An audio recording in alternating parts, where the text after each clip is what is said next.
Bismillahirrahmanirrahim. Assalamualaikum warahmatullahi wabarakatuh. Perkenalkan, nama saya Riza Khairunisa dengan NIM 3301011870. Di sini saya akan menyampaikan sebuah materi mengenai hukum mengadakan walimah dan hukum menghadiri walimah. Materi ini guna memenuhi ujian akhir semester dalam mata kuliah Hadis Ahkam dengan dosen pengampu Bapak Sifaul Amin. Nah, sebelumnya kita akan membahas tentang pengertian. Apa sih pengertian dari walimah itu? Walimah dalam kamus berasal dari kata al-walimah atau jamuan dan pesta. Walimah berasal dari kata walm yang artinya ikatan atau pertemuan.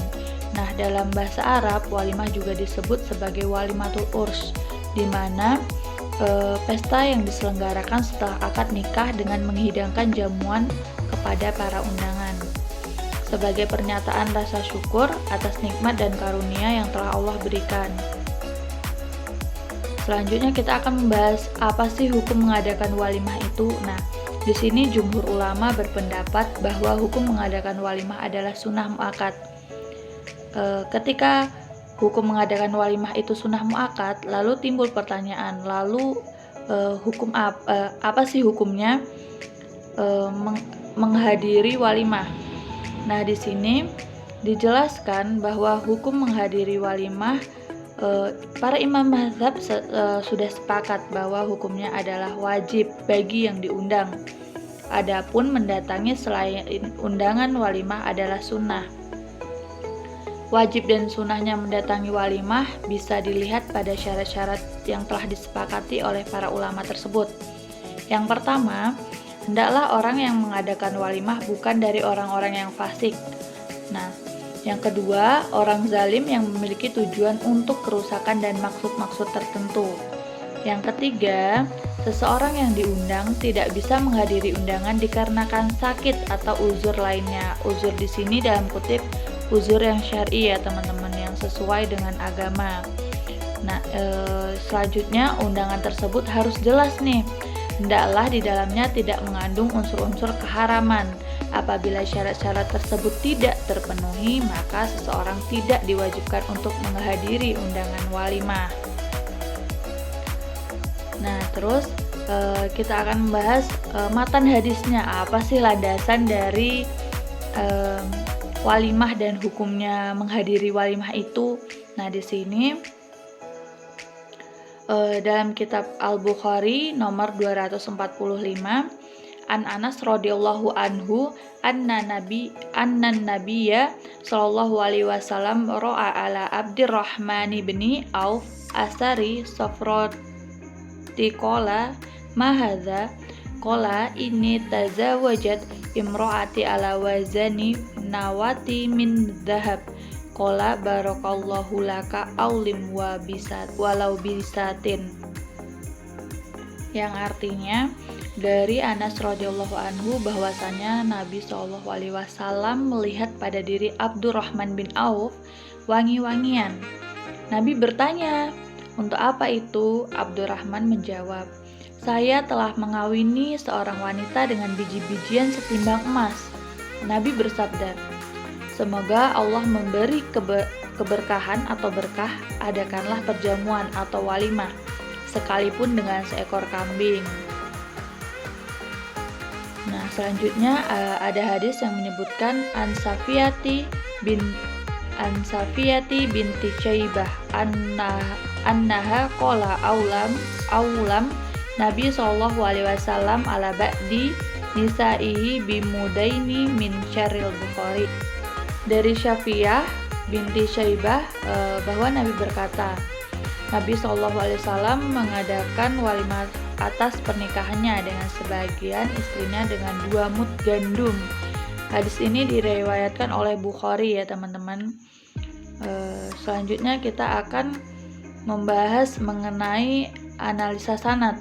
Nah, di sini kan sudah jelas nih perawi dari hadis-hadis yang barusan saya sebutkan itu dikategorikan sebagai hadis yang sahih disebabkan oleh muttafaq alaih, disepakati kesahihannya, sebagaimana yang sudah kita ketahui bahwa hadis-hadis tersebut atau hadis-hadis yang disampaikan atau hadis-hadis yang berada dalam kitab Bukhari dan Muslim, beliau sangat hati-hati ya teman-teman, dimana beliau mencari hadis-hadis tersebut melalui orang-orang terdekat Rasulullah.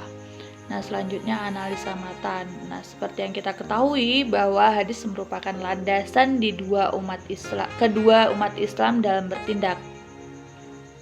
Yang pertama teman-teman sudah jelas, udah tahu ya, yang pertama itu Al-Quran, yang kedua itu hadis. Nah, di dalam hadis sendiri dijelaskan lebih rinci nih dan membahas permasalahan-permasalahan yang relevan dalam kehidupan sehari-hari. Hadis mengenai walimah dan hukum menghadirinya ini sebagaimana dijelaskan di atas, bahwa hadis ini termasuk dalam bayang tasyri' atau mewujudkan suatu hukum atau ajaran-ajaran yang tidak didapati di dalam Al-Quran, atau dalam Al-Quran hanya terdapat pokok-pokoknya saja. Nah, kita sampai pada penyampaian terakhir mengenai fikih hadis. Nah, jadi hukum menghadiri walimah itu yang pertama fardu ain. Ulama yang menghukumi menghadiri undangan adalah fardu ain, diantaranya mazhab Maliki, Syafi'i, dan Hanabilah. Pendapat ini didasarkan dalam sebuah hadis, apabila kamu diundang walimah maka datanginlah. Hadis riwayat Bukhari dan Muslim. Akan tetapi pandangan ini masih tergantung jenis undangannya ya teman-teman. Jika undangan bersifat umum tanpa menyebut nama tertentu, maka tidak ada kewajiban untuk menghadirinya. Namun apabila yang diundang adalah nama tertentu secara pribadi lewat tulisan ataupun utusan, maka wajib untuk menghadirinya. Yang kedua, hukumnya yaitu fardu kifayah. Sebagian ulama mazhab Syafi'i dan Hanabilah menghukumi bahwa menghadiri undangan pernikahan adalah fardu kifayah. Hukum ini didasarkan pada esensi dan tujuan walimah itu sendiri ya teman-teman, yaitu sebagai cara untuk mengumumkan terjadinya pernikahan agar tidak menimbulkan suatu fitnah. Nah, apabila sudah dihadiri oleh sebagian orang, menurut pendapat ini sudah gugurlah kewajiban itu sebagai tamu undangan lainnya. Yang ketiga, hukumnya yaitu sunnah. Di sini para ulama berpendapat bahwa menghadiri undangan pernikahan hukumnya sunnah adalah mazhab Hanafiyah, termasuk Ibnu Taimiyah. Alasannya karena menghadiri walimah berarti memakan makanan dan harta milik orang lain. Jadi seseorang berhak untuk mengambil atau tidak harta milik orang lain tersebut. Untuk mengadakan walimah, apabila tidak mampu cukuplah mengadakan walimah secara sederhana, karena walimah sendiri bertujuan untuk memberitahu khalayak bahwa fulan telah menikah agar tidak menimbulkan fitnah. Nah, mungkin sekian pemaparan yang dapat saya sampaikan ya teman-teman. Saya menyadari bahwa masih banyak kekurangan dalam penyampaian saya pribadi. Nah, saya ucapkan terima kasih dan wassalamualaikum warahmatullahi wabarakatuh.